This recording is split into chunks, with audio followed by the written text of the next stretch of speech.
When I first picked up Tim and Robot, I thought it might be a children's book.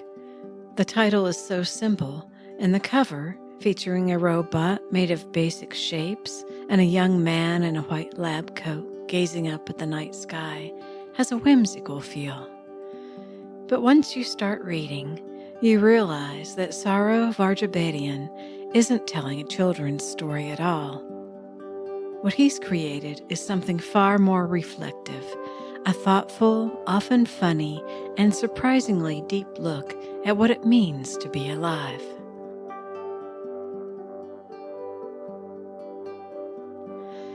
Saro, an award-winning cinematographer, producer, and writer, weaves his own experiences into this semi-autobiographical story about curiosity, spirituality, and self-discovery.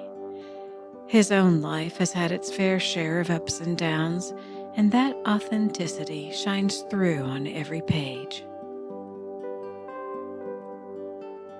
The premise is simple. Tim, a scientist, has built a robot. He programs it well enough that the two can carry on real conversations, and he gives the robot access to the internet so it can explore, learn, and grow. Over time, Tim hopes it might even start to feel emotions.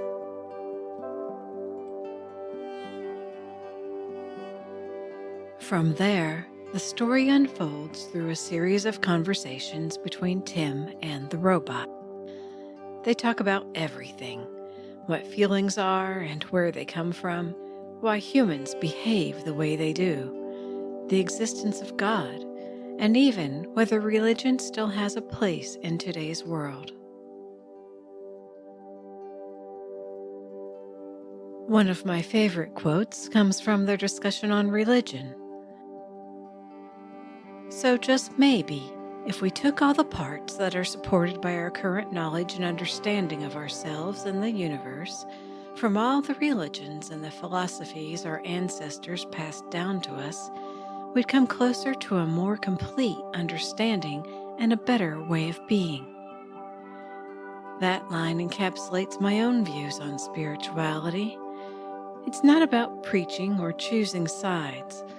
It's about being open to new ideas, having compassion for others, and accepting that there is no one truth, but only fragments of understanding scattered here and there.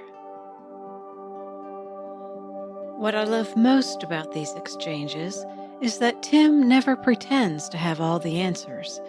Instead, Tim and the robot take turns playing devil's advocate, pushing each other to look at things from new angles and to dig a little deeper. At the end of each discussion, the robot sums up what it's learned, giving readers a clear takeaway. This keeps the conversations philosophical without ever feeling heavy-handed. In the chapter titled Day 8, How Do I Determine What is True?, the robot stumbles upon misinformation online. Tim tries to teach it how to separate fact from fiction, pointing out that people often skew their beliefs or even their perceived reality as a form of self-protection. That insight reminded me of C.S. Lewis's The Screwtape Letters, in which the devil and his helpers take advantage of how easily human pride and fear can be manipulated to cloud the truth.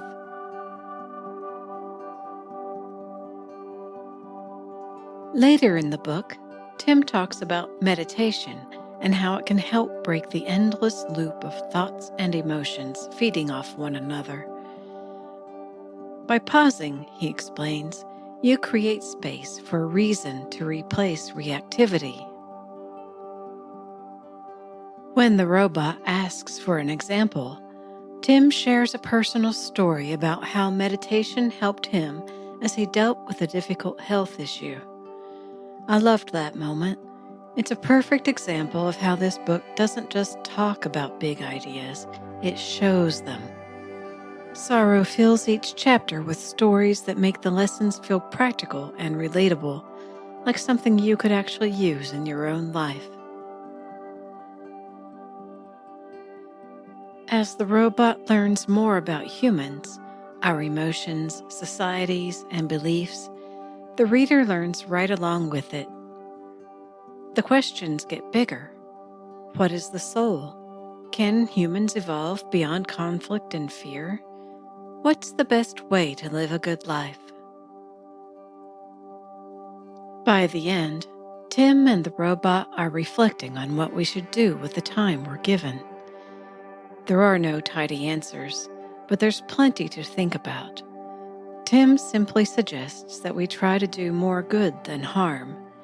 A simple, powerful message that lingers long after you close the book.